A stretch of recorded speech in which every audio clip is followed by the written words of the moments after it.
are very resilient, but met with many mothers who are very emotional, having lost their children.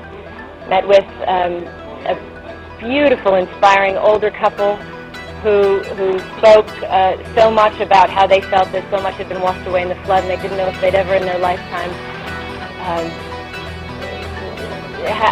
have a decent home again, whether they would ever have their life back. So they were very, very moving, and I'm very moved by them, and I hope that I'm able to today and tomorrow be able to do something to help bring attention to the situation for all of the people in need in Pakistan, and I'll continue to do so through UNHCR, and thank you very much.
Well, I'd like to get a greater sense of the details of what's been asked for, what appeals have been made, what has not been made, the different countries, and that's what I'll be working on tonight at UNHCR office.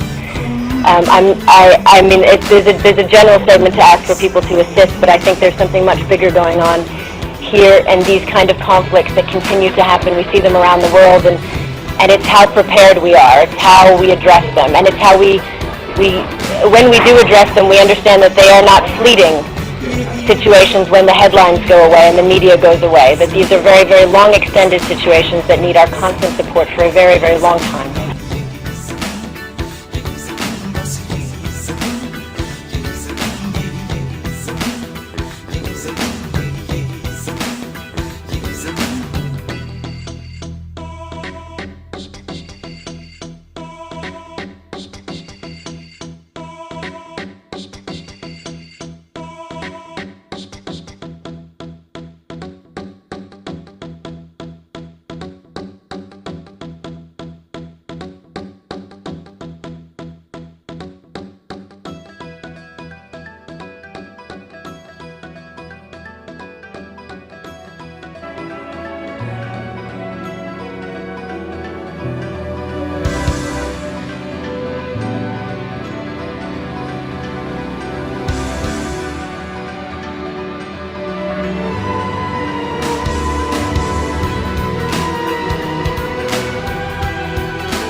I'm trying to answer your questions. As I said, I just met with people. I'm very emotional. I've just come from the field, and I wasn't prepared for a press conference. So I'm going to do my best.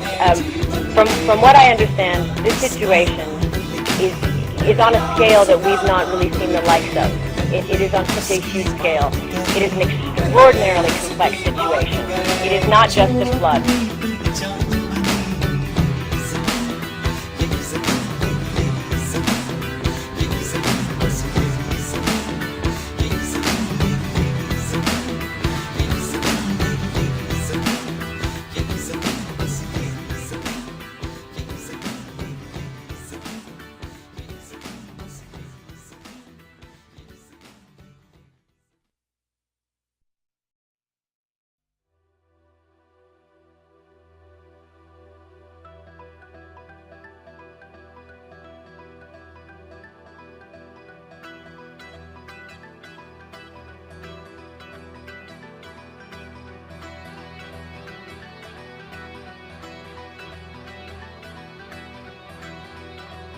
I said, it is still, there have been 3 decades of people, 3 decades, Pakistan has hosted Afghani people, and graciously, and they are still 1.7 million Afghan people here who have needs particular to refugee needs.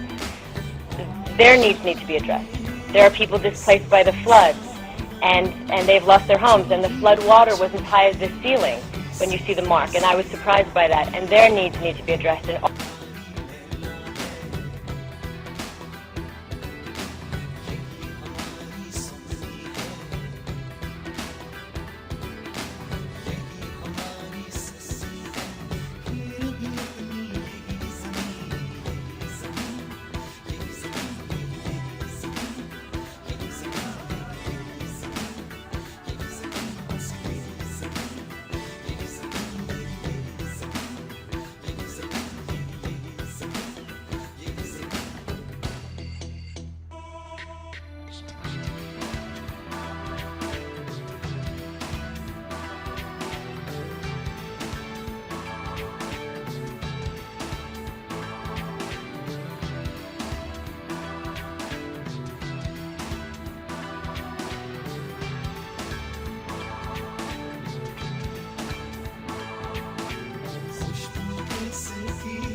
of their homes are washed away, and it's not just a tent that's washed away in somebody's mind, it's a home, and it's collapsed, and it's mud, and it's their entire life.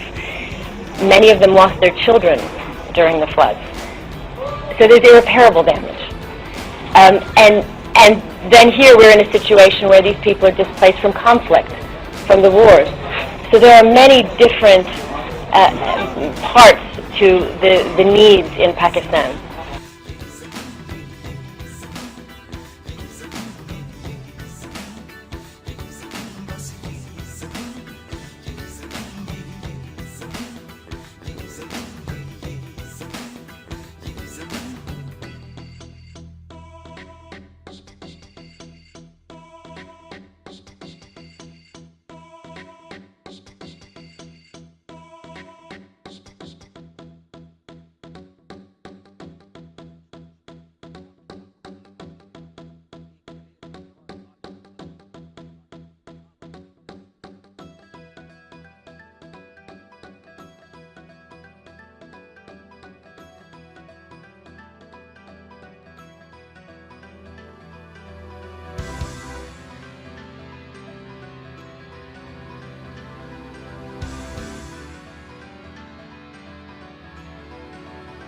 I mean, in situations like this, I've just come on the ground. I've been to Pakistan 4 times, but I've just come on the ground this time.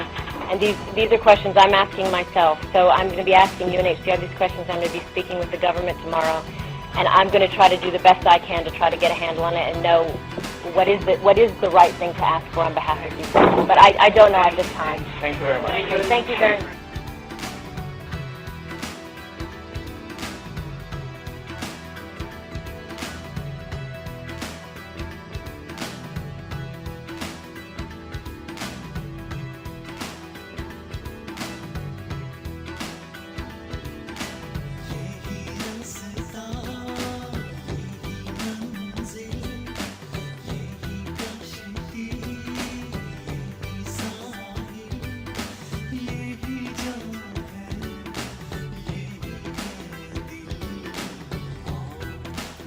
One-fifth of Pakistan is underwater. Thousands of people died in the initial flooding, and the threat of disease now looms for 20 million affected people. This is not just a humanitarian crisis. It is an economic and social catastrophe. The UN is on the ground. The more support we can give, the greater number of tents, food, clean water, and medicine will get to the